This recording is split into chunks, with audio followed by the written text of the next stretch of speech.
If you are engaged and planning a wedding, you've probably encountered a situation similar to this. You and your partner are trying to decide on the guest list, and it's been a rough negotiation. There's been some back and forth. There may have been some tears. One of you has caved, but finally, the guest list is dialed in.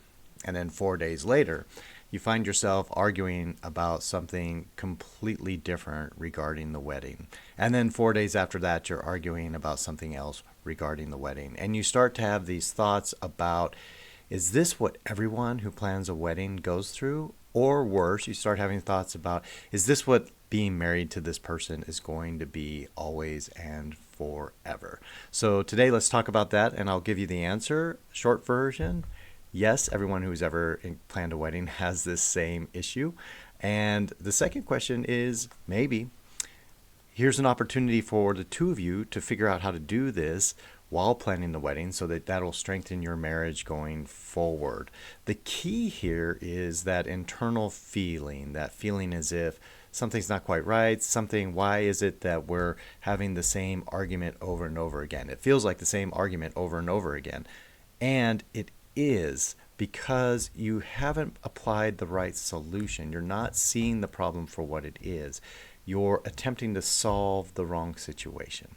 So we're going to talk about that today. First of all, why should you listen to me at all? My name is Sean Smitham. I am a clinical psychologist and family therapist with over 20 years of experience helping individuals, couples, and families. Over the past 7 years, I've tracked my outcomes of clients that have worked with me, and the outcomes of clients that have worked with me consistently outperform the published industry standards for psychotherapy or psychotherapy plus medications. So the things I teach my clients work, and you can trust me on that.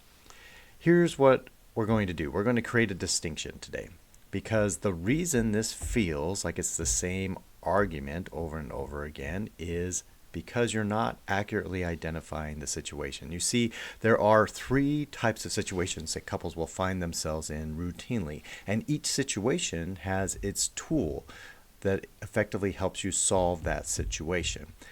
Think of it like trades, right? So if you're building a house, you want the carpenters to frame your house. You don't want the electricians trying to frame your house. They don't have the right tools.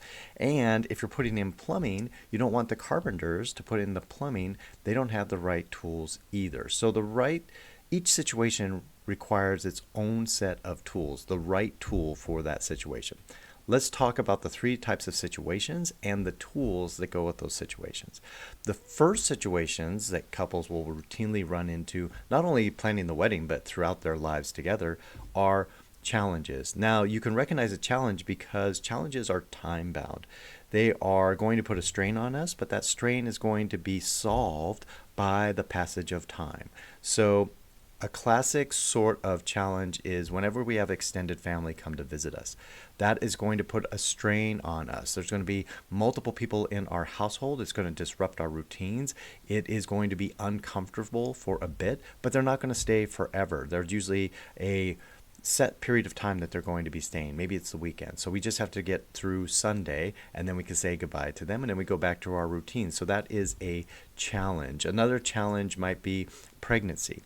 Pregnancy is a challenge. So there are going to be changes that happen during the pregnancy, but eventually after the birth, pregnancy is now over and a new set of challenges come on. So challenges, the tool or the antidote for a challenge is just simply the passage of time. Okay? Second situation that people will fall into is problems. Now, we can identify a problem because problems have to do with a finite resource. So there's only so much time, there's only so much money, there's only so much energy. So there's a finite resource that we have, and we have to divvy that up across different categories. And those categories might all be important to us, but we only have a set amount of resources, so we have to make some hard decisions there. This is where a lot of the wedding planning stuff will fall into. So you can only have a certain number of guests. You might have hundreds of people that love you and would like to be there for your special day, but you can't invite all of them. So how do you choose which ones to invite? That is a problem when we have to problem solve that. We have to problem solve the budget. We only have so much money. Where are we going to spend that? If we spend on a world-class photographer, then that means we have to cut back somewhere else.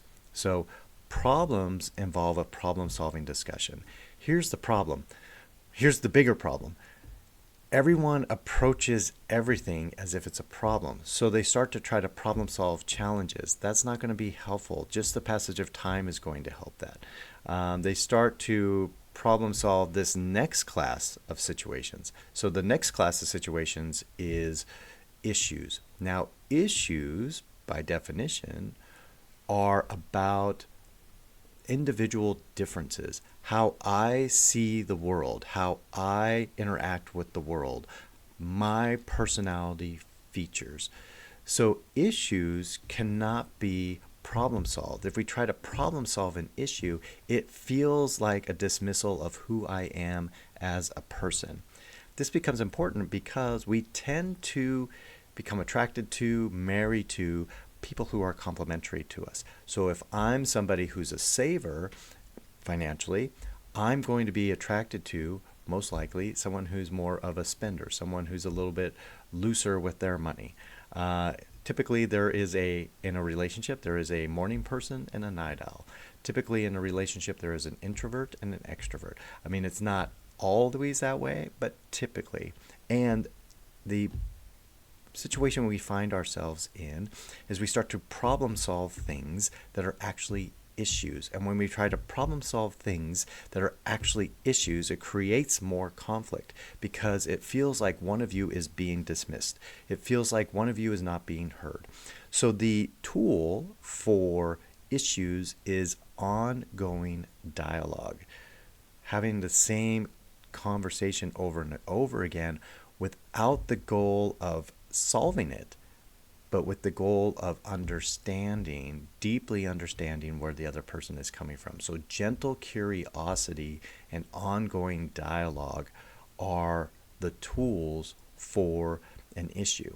And this is why you think, or it feels like you're having the same argument over and over again, even though the particulars are changing. So it's the guest list, it's the music list, it's what's on the menu, it's all these things. You're problem solving those, but you're not taking the time to get past that first, to set the problem solving part aside first and really get gently curious about where your partner is coming from and really deeply hearing where they're coming from. And then once we both feel heard and understood, then we have a firm foundation where then we can move forward to a problem-solving discussion. But if we just jump into a problem-solving discussion, it's going to feel to one of you as if you're being dismissed, as if it doesn't matter what you say, as if you're always going to be wrong, or as if someone always has to be right. And that's what we're trying to avoid here. So we have challenges, we have problems, and we have issues. And if we try to apply the wrong tool to the wrong situation, then that's just going to compound the problem.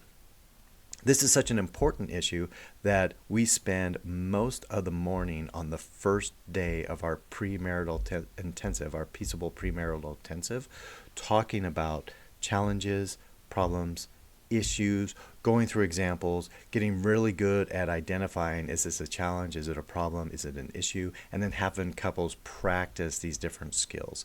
So if you would like more about the Peaceable Marriage Intensive, there's a link down below. Also, I've created a free tool for you. It's called the Relationship Blueprint. Take the quiz, it's about 5 minutes. It will help you identify what are your likely issues.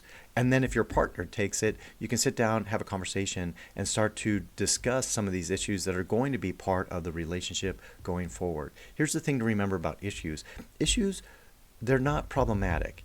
Issues create opportunities for us to get curious about one another. It's the issues that are the background music of our relationship, of our life together. It is the way these issues are what we learn to dance with.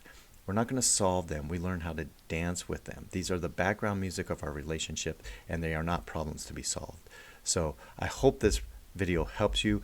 The link to the quiz is down below. Please take it. I think you'll find it insightful. I think it'll give you some information about the types of issues that you're likely to run into individually. And then if your partner takes it, then you have both sides of this dance and more information that you can use to strengthen your relationship going forward. I hope the wedding planning process is as smooth as possible. And I hope that there was something valuable today that will help you in your relationship, both in the short term and in the long term.